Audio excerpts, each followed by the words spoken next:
गरीब दर्जी बहू की घास की साड़ी और घर। देखो शालिनी, मैंने साड़ी की फॉल लगा दी है और मैंने इस सूट की अच्छे से तुरपाई भी कर दी है। तुम दोनों का बहुत बहुत शुक्रिया। तुम दोनों की वजह से मेरा दर्जी का काम कितनी जल्दी हो जाता है, वरना अकेले ये सब कर पाना मेरे लिए बहुत मुश्किल था। बातें बाद में कर लेना, ये लो जल्दी से नींबू पानी पी लो। बाजार में तो नींबू के भाव चांदी के भाव जितने चल रहे हैं, तो तुमने ये नींबू पानी कैसे बनाया? वो पड़ोस वाली काकी है ना, उनकी नौकरानी आज नहीं आई थी, तो मैंने उनके घर के थोड़े बहुत काम कर दिए थे, इसलिए उन्होंने पैसों के बदले मुझे ये नींबू दे दिए। ये भगवान भी कैसे कैसे दिन दिखाता है।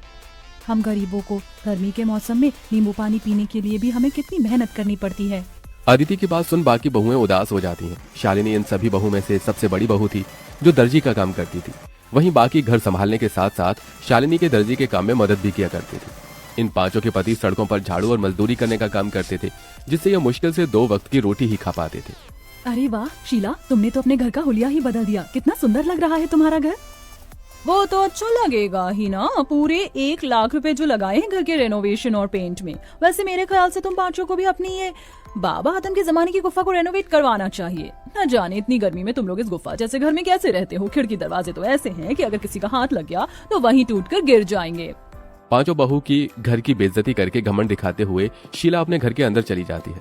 अपने घर की इतनी बेइज्जती होता देख पांचों बहुओं को ही काफी दुख होता है। अरे बाप रे बाप, ऐसा लग रहा है कि धरती लोक पर नहीं बल्कि सूर्य ग्रह पर पहुंच गया हूँ। कितनी गर्मी है। इतनी गर्मी में गुफा में सोओगे तो गर्मी नहीं तो क्या ठंड लगेगी? क्या गुफा? और नहीं तो क्या, ये गुफा क्या आप लोगों को घर दिखाई देती है? शादी को इतना समय हो गया है लेकिन हम एक ढंग के किराए के मकान में भी नहीं रह सके। कभी कभी तो लगता है इस गुफा जैसे घर को छोड़कर जंगलों में चले जाऊं और वहीं रहूं। याशिका की बातें सुन सभी लोगों को इस बात का एहसास तो होता है, लेकिन अपनी गरीबी और लाचारी देखते हुए वो कुछ नहीं कहते और ऐसी गरीबी में उनके दिन बीतने लगते हैं। अमृता, अगर तुम ना होती तो इतनी गर्मी में हमें ये ठंडा पानी पीना भी नसीब नहीं होता। जमीन ठंडी रहती है ना, इसलिए मैंने पानी के मटके रखना शुरू कर दिया था ताकि कड़ी से कड़ी गर्मी में भी हमें ठंडा पानी मिल सके। कल रात थोड़ी बहुत चैन की नींद नसीब हुई थी। वैसे ये कपड़ा गीला कर ओढ़ कर सोने का आइडिया सच में कमाल का निकला। अब तो मैं रोज ऐसे ही सोऊंगी। पांचों बहुएं हमेशा अपने ऐसे छोटे मोटे जुगाड़ से गर्मी से थोड़ा बहुत बैक लिया करती थी। शालिनी देखो ना, मेरी साड़ी फिर से फट गई, इसे सिल दो। कितनी बार एक ही साड़ी को बार बार सिलकर पहनेंगे? जब से शादी हुई है तब से लेकर आज तक एक भी साड़ी नहीं पहनी है। वही 2-3 साड़ियों को सिल कर ही पहन रहे हैं। अदिति इतना बोल ही रही होती है कि तभी उन्हें बाहर से साड़ी वाले की आवाज आती है, जिसे सुन पांचों बहुएं जैसे ही बाहर आती हैं। अरे भाई साहब, ये नीली वाली साड़ी दिखाइए। अरे बहन जी, आप लोग वहाँ क्यों खड़ी हैं? देखिए मेरे पास एक से बढ़कर एक साड़ियाँ हैं, बनारसी, सूती, लखनवी, जरी वाली। बताइए कौन सी साड़ी दिखाऊं? अरे भाई साहब जी, आप किन से साड़ी लेने के लिए पूछ रहे हैं जो एक ही फटी हुई साड़ी को सिल कर पहनती हैं? इनकी एक सूती की साड़ी लेने की तो औकात नहीं है। ये क्या ही महंगी साड़ियाँ लेंगे।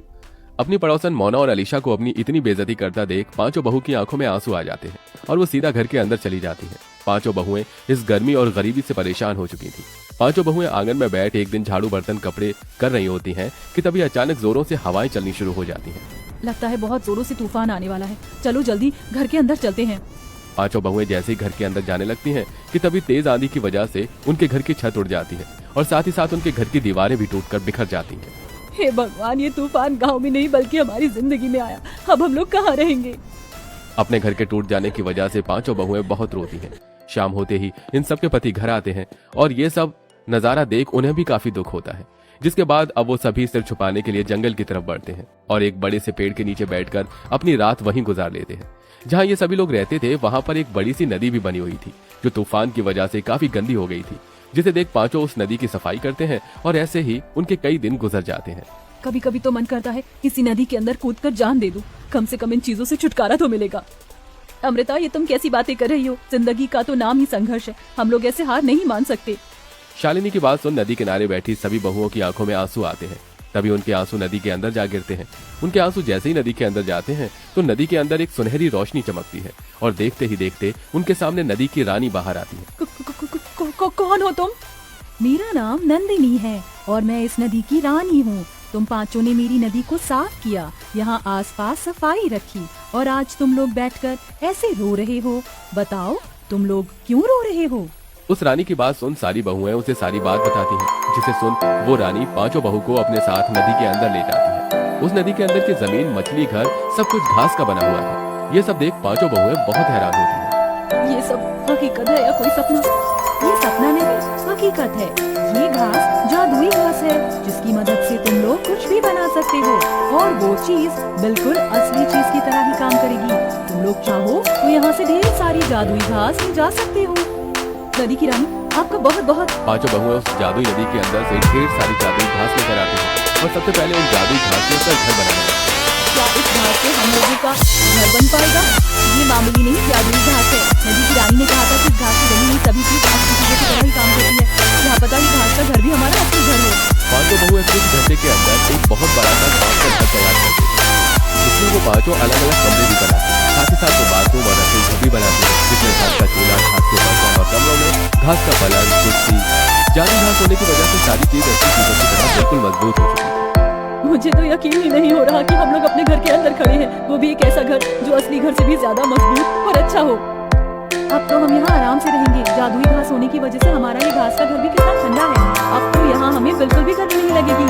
पांचों बहुएं अपने अपने पतियों के साथ आराम से घर में रहती हैं और ऐसे ही कुछ दिन गुजर जाते हैं। सच में अब तो हद हो गई है। मन कर रहा है ये बची खुची साड़ी ले जाकर फेंक दूं। क्या हुआ अदिति, तुम इतनी गुस्से में क्यों हो? गुस्सा ना करूँ तो खुशी के मारे नाचूं। उस दिन तुमसे साड़ी सिलवाई थी, देखो आज फिर से ये साड़ी फट गई।